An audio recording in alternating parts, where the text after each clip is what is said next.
तेलंगणात सध्या एक वेगळंच आंदोलन सुरू आहे। हे आंदोलन देशभर चर्चेत आले असून त्याचं लोण संपूर्ण दक्षिणेत पसरू लागले।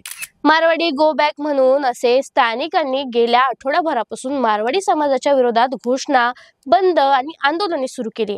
आधीच इकडे महाराष्ट्रात मुंबई सारख्या शहरात स्थानिकचा मराठा विरुद्ध गुजराती असा संघर्ष सुरू असताना तिकडे ही स्थानिक विरुद्ध मारवाडी असा संघर्ष पेटलाय।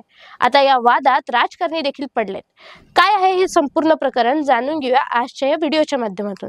नमस्कार, मी कोमल आणि तुम्ही पाहतायत कार्यारंभ। याची सुरुवात झाली ती सिकंदराबाद मधून। गाडी पार्क करण्याच्या कारणावरून स्थानिक युवक आणि मारवाडी युवक यांच्यात वाद सुरू झाला। शब्दाने शब्द वाढत गेला आणि हमरी तुमरीवर गोष्ट आली। प्रकरण हाणामारीवरच गेलं। दोन्ही बाजूंनी मारहाण झाली, पण ही मारहाण होत असताना एकमेकांच्या जाती काढल्या गेल्या। झालं इथंच वाद पेटला आणि बघता बघता तो आता संपूर्ण दक्षिणेत पसरू लागलाय। सुरुवातीला या वादाच्या अनुषंगाने रंगारेड्डी जिल्ह्यात स्थानिक व्यापाऱ्यांनी 18 ऑगस्ट रोजी बंदचे आवाहन केले। सोशल मीडियावर मारवाडी गो बॅकचे कॅम्पेन चालवण्यात आले। मात्र स्थानिकच्या राजकीय लोकांनी हस्तक्षेप करीत हा बंद मागे घेतला। पण 22 ऑगस्ट रोजी हा बंद पाळला गेलाच। तर हसीबगुडा येथे विद्यार्थी आणि व्यापाऱ्यांनी रस्त्यावर येऊन टायर्स पेटवले। मारवाडी गो बॅकच्या घोषणाही दिल्या। पोलिसांनी उस्मानिया विद्यापीठातील काही विद्यार्थ्यांवर केसेस दाखल केल्या। त्यानंतर हैदराबादमध्ये याच मुद्द्यावर एक गोलमेज परीक्षा झाली। यात अशी मागणी करण्यात आली की बाहेरून आलेल्या उद्योगधंद्यात स्थानिकच्या लोकांना रोजगार मिळाला पाहिजे। तेलंगणाचे जे रहिवासी नाहीत त्यांना इथे जमीन खरेदीची परवानगी दिली जाऊ नये। शिवाय स्थानिकांना देखील आव्हान करण्यात आले की त्यांनी गुजराती आणि राजस्थानी व्यापाऱ्यांची मदत करू नये। आर्य वैश्य, विश्वब्राह्मण आणि विश्वकर्मा समाजाच्या लोकांनी तर ही चिंता बोलूनच दाखवली की मारवाडी आणि गुजराती व्यापारी आता 2000-5000 लोकसंख्येच्या गावात येऊन व्यवसाय करू लागलेत। त्यामुळे स्थानिक व्यापाऱ्यांवर त्याचा परिणाम होतोय।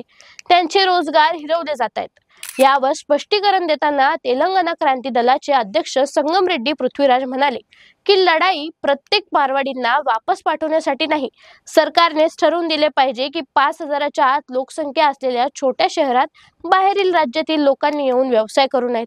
आता या सगळ्यावर मारवाडी समाजाचे काय म्हणणे आहे ते पाहूया। मारवाडी समाज म्हणतोय, आम्ही गेल्या अनेक वर्षापासून इथे व्यापार करतोय।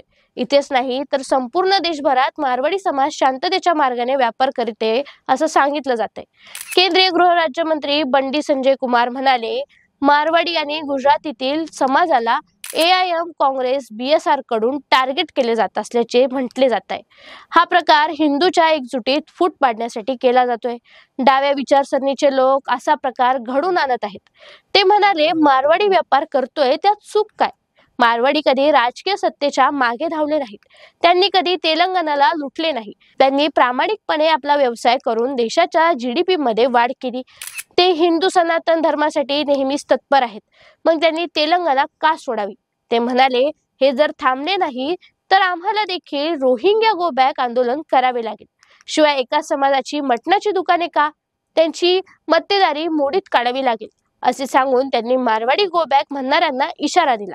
या सगळ्यात स्थानिक छोट्या व्यापाऱ्यांचे म्हणणे देखील वेगळेच आहे। ते म्हणतात, स्थानिक व्यापारी ज्या भावात माल विकतात त्यांच्या कितीतरी पट स्वस्त माल मारवाडी गुजराती विकतायत।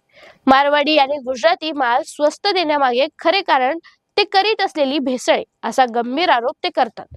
सिकंदराबादच्या मोंढ्यात स्थानिक शेतकऱ्यांच्या मालाला हे व्यापारी कवडी मोल भाव देतात आणि इथे लागणारा माल ते गुजरात, राजस्थानहून आयात करतात असंही त्यांच्यावर आरोप केला जातोय।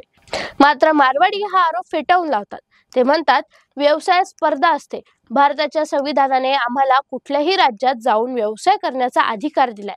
गुजरात आमचे जन्मस्थान आहे, तेलंगणा आमची कर्मभूमी। आम्ही इथे जन्मलो, आम्ही इथे वाढलो।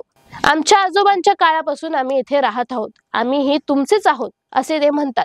दक्षिणेत हैदराबाद, अमंगल, करीमनगर, वारंगल, निर्मल यासह इतर अनेक जिल्ह्यात मारवाडी समाजाचे वर्चस्व आहे। या लोकांनी टेक्सटाईल, किराणा, ज्वेलरी, इलेक्ट्रॉनिक या व्यवसायात दबदबा निर्माण केलाय। या उलट स्थानिक व्यापाऱ्यांशी तशी आर्थिक परिस्थिती नसते। त्यामुळे मारवाडी व्यापारी प्रतिस्पर्धींना तग धरू देत नाही असे बोलले जाते। पण आता हा वाद कुठे जाईल? दोन्ही बाजू समजून घेतल्यानंतर तुमचं यावर काय मत आहे? खरंच गुजराती मारवाडी स्वस्तात माल देतात का? त्यांना परवडत असेल तर मग स्थानिक व्यापाऱ्यांना ते का परवडत नाही हे आम्हाला कमेंट करून नक्की सांगा. धन्यवाद.